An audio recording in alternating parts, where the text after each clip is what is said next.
Hi, this is Joe again with another, excuse me, with another movie review. For this video, I'm going to be, since we're on, doing this at the Friday before the 2017 Oscar Awards air.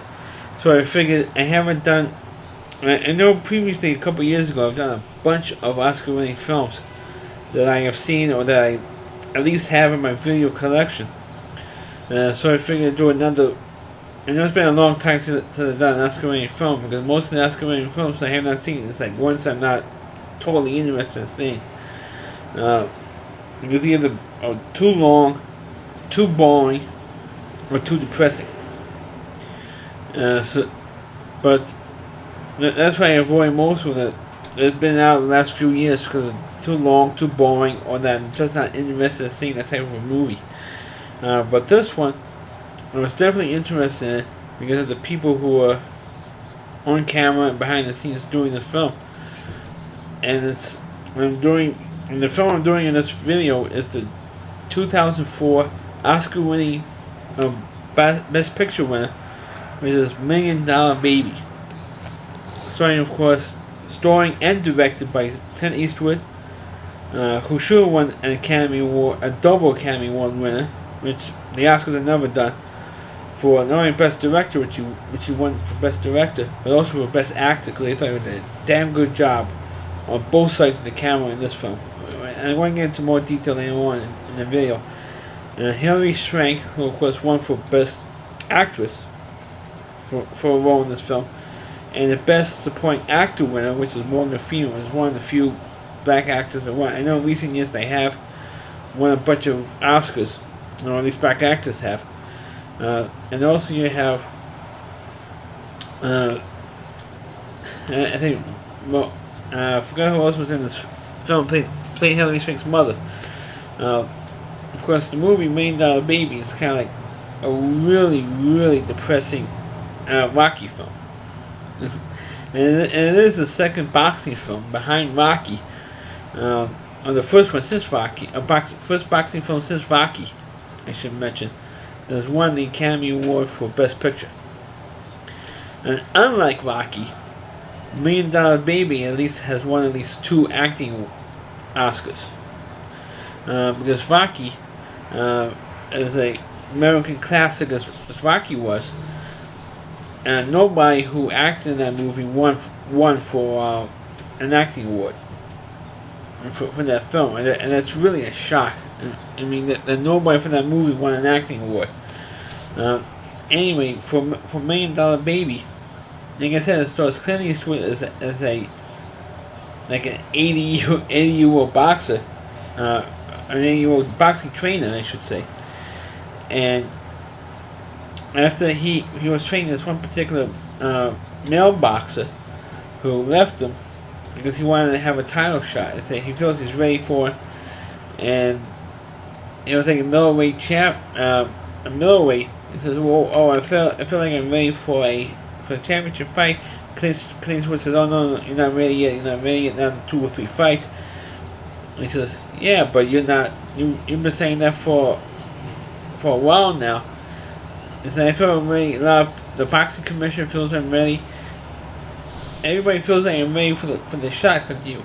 So he says, "The hell with you, I'm leaving."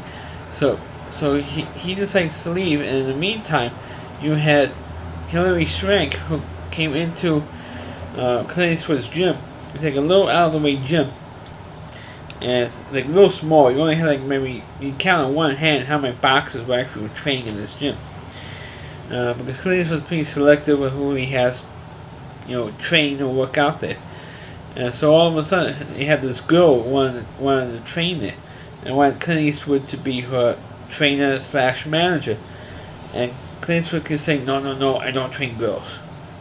And Morgan Freeman was encouraging Clint Eastwood's character. Hey, why don't you train her? It looks like she has the commitment to be a fighter. She is raw, but I feel that she has a commitment to do it. And since says, "Why don't train girls? I mean, if I work on her, train her like I train a man, she'll be crying all over the place." like the female hormones, all that stuff. She's gonna be crying all over the place, and they're gonna be able to handle that.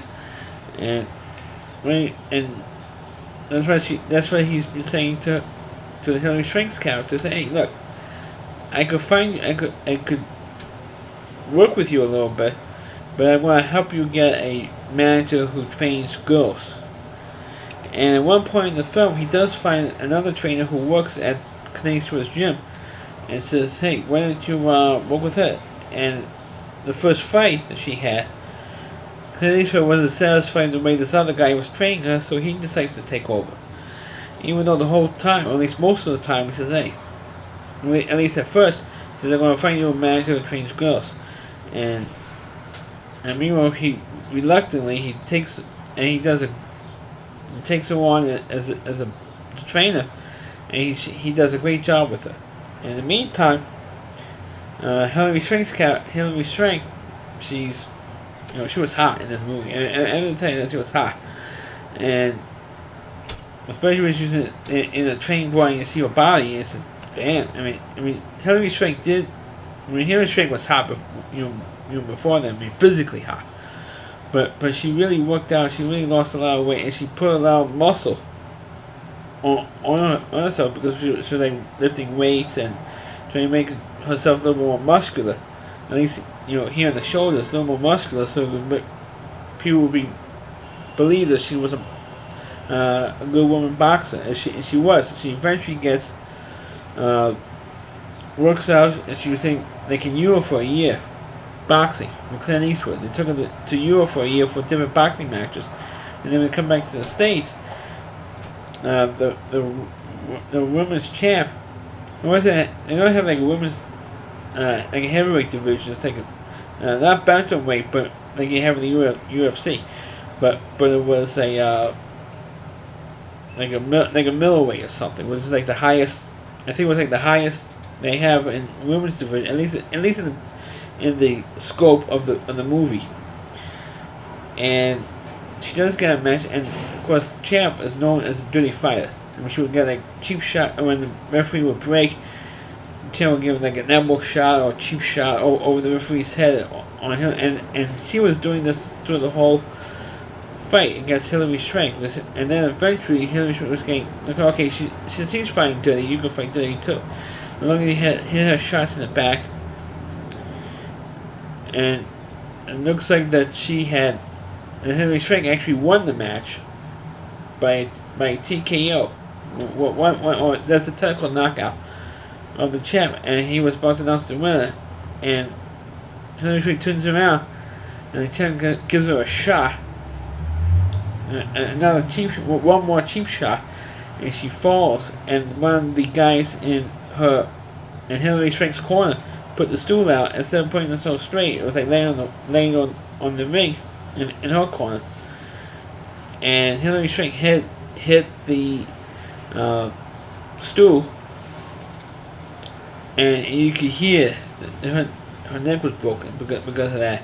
And she was paralyzed literally from the neck down, and she couldn't breathe on her own. She had like a breathing machine. And for the rest of the movie, it's her lying in the hospital, and Clint Eastwood was praying over her, and was very, very upset, and himself, and of course the Morgan Freeman character, who says, "You're the one, you bum, you're the one who encouraged me to take her on. I never wanted. If it wasn't you encouraging me to take her on, this never would have happened." He took out his frustration of Morgan Freeman's character for saying all that stuff. Saying if it wasn't for you, this would never happen to that girl. She's a sweet girl, because he actually, in a sense, Clint Eastwood's character actually fell in love with Hilary Swank, treating her like the daughter. And of course, throughout the movie, one of the subplots is it didn't really focus on all that much, was that Clint Eastwood's own daughter didn't want to have anything to do with Clint Eastwood, and as a father, it's because maybe he had a bad relationship or a big falling out. And every time Clint Eastwood would write a letter to his own daughter, she would send the letters back. Return the sender. And of course, Morgan Freeman's character found out they had a whole bunch of letters, a whole drawer full of letters that was returned to sender. And he sent to his daughter. And I'm only mentioning this because of what the ending is, which eventually we're going to get to. Of course, one of the more significant scenes in the film where Hilary Swank was laid up in the hospital was how crappy her family is. I mean, you're talking about rednecks. Because when Hilary Swank first started making money as a boxer, she decided to be nice and get her mother a decent house to live, because she lived in this crappy house, and the mother was afraid to move somewhere because of welfare, because she was on welfare and she never wanted to get off it, because she was like a lazy fat hillbilly, and she was described that way by Hilary Swank's character, because if she moves to a nice house, welfare will yank her funds. She won't get her welfare money. Now, of course, it was back in the time where you don't have to actually look out for work to be on welfare, or at least in this state anyway, in the state they're in. And of course, when Hilary Swank got hurt and she's like disabled, she's like paralyzed for the rest of her life. She told her told her family, or contacted her family, and said, "Why don't you get down here?" And it took her about a week to visit her. They were there for like 6 days, and instead of visiting her during that time, they went to Disneyland, because the movie's supposed to be based in California, or in LA.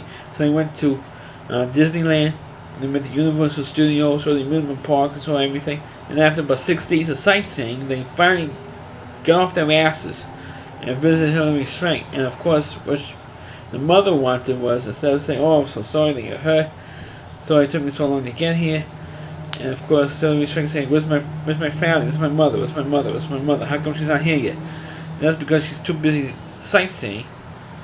That's more important to see Disneyland than her own daughter. That's how the mother is. And then of course the mother wanted her daughter to sign over her funds so that she could get Hilary Swank's money. And Hilary said, "And I can't sign anything 'cause I'm disabled. I can't move my hands." I said, "That's okay. Use your mouth." And she literally puts the pen in Hilary Swank's mouth, and she keeps banging out the pen. Like, "Are you for real?"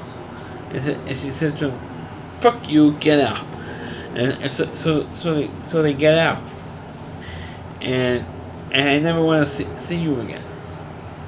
And eventually, Hilary Swank's body was slowly breaking down, even worse than it was. She was developing actually ulcers on her skin because she couldn't move. She was like bed sores. And that was pretty graphic to see in the movie. She was developing ulcers and a big gash on her leg, to the point that it was never going to heal, so they had to amputate her leg, one of her legs. And she said to Clint Eastwood, and throughout the movie, Clint Eastwood gets annoyed that Hilary Swank is calling her boss. "Okay, boss," calls Clint Eastwood's character boss. Because the way he orders her around, so Hilary Swank, does the sticking to him, calls him boss. Says, "I don't want to live like this anymore." So because she wanted Clint Eastwood to pretty much take off the machine, and to do euthanasia on her and to kill her. And he says to her, "Don't ask me that. And I'm not going to do it, because for my love for you, I'm not going to do it." And then of course he talks to his priest, and he says, "I don't know what the hell to do. If I can't do assisted suicide because that's a sin, but I'm killing her for letting her live. What the hell am I going to do?" And the priest says, "Look, no matter what you do, you're going to sink deeper than you were before I first met you." I guess maybe in reference to what happened with his daughter, I guess. So eventually Clint Eastwood decided to help assist Hilary Swank in suicide, because Hilary Swank was like biting her lip, or biting her tongue to make herself bleed to death, and she almost bled to death too. because she realized that Clint Eastwood's character was not going to do it. So he said, "Hey, I'm going to do it myself." So we have the burden of doing that. So when the nurses found out that she was going to try and kill herself by biting her tongue and making herself bleed, and you see the blood dripping down her mouth and her chin and everything else, which was pretty. It was a disturbing scene. And then, of course, Clint Eastwood decided to, in the long run, make the long story short, he does help her commit suicide at the end of the film. And of course, she dies, and he just walks after he helps her injected her with something. And she of course dies, and he just walks out of the nursing home she was in and walks right out. And that was the last time I saw Clint Eastwood in this film, because the very last scene is Morgan Freeman, because Morgan Freeman throughout the whole movie was narrating the film, and you thought that the whole time that Morgan Freeman was talking to you, like I'm talking to you right now. You felt that Morgan Freeman was talking to the audience, to you as the audience or the viewer of the movie, but not true. He was actually the whole time, the whole story. He was telling this whole story not to the audience or to the viewer of the film, but to Clint Eastwood's daughter in the film, which you never actually saw the daughter, but you saw Clint Eastwood because he was shown from the back, or filmed from the back, so you didn't see her face or anything. Just her sitting at a counter in a diner with. When you saw Morgan Freeman's face talking to a woman, and of course it's implied that's Clint Eastwood's daughter that he has no contact with, or Clint Eastwood's estranged daughter, and he told this whole story to Clint Eastwood's daughter. So this is the type of man your father is, and that was the last. And which is kind of like a little bit of a surprise because he didn't expect that. That he was actually talking to an actual physical person, not narrating the story to the audience watching this film. But like I said, this is one of the most depressing films, because a lot of the films, especially after Titanic came out, a lot of the films from like 1998 on, most of those films were either overly boring or overly depressing. Kind of like the Lord of the Rings movies were overly long and boring. At least to me, it was like overly long and boring, or very extremely depressing. And $1 Million Baby is extremely depressing, especially those of you who haven't seen it. It's definitely one of the, I feel, one of the more forgotten. I mean, I should do a video on the most forgotten Academy Award winning films. We do have like over 80 of them. And of course, some of them, of course, gets fallen through the cracks or considered like the worst. Like Crash is considered one of the worst, or Driving Miss Daisy, or in my opinion, Platoon is like one of the worst. But $1 Million Baby, you shouldn't forget this one. And it's also only one of 3 sports films that has won for Best Picture. The other ones, I only referenced one already, that's Rocky. The other one is Chariots of Fire. It was for the 1924 Olympics. And $1 Million Baby. There's only 3 sports films that's won for Best Picture. Even though there are some other ones that should have won. Like The Natural should have won. So that's my review of $1 Million Baby. Please click on the video. Please rate it. Feel free to comment on it. Please subscribe to my channel. And please forward this video onto your Facebook pages.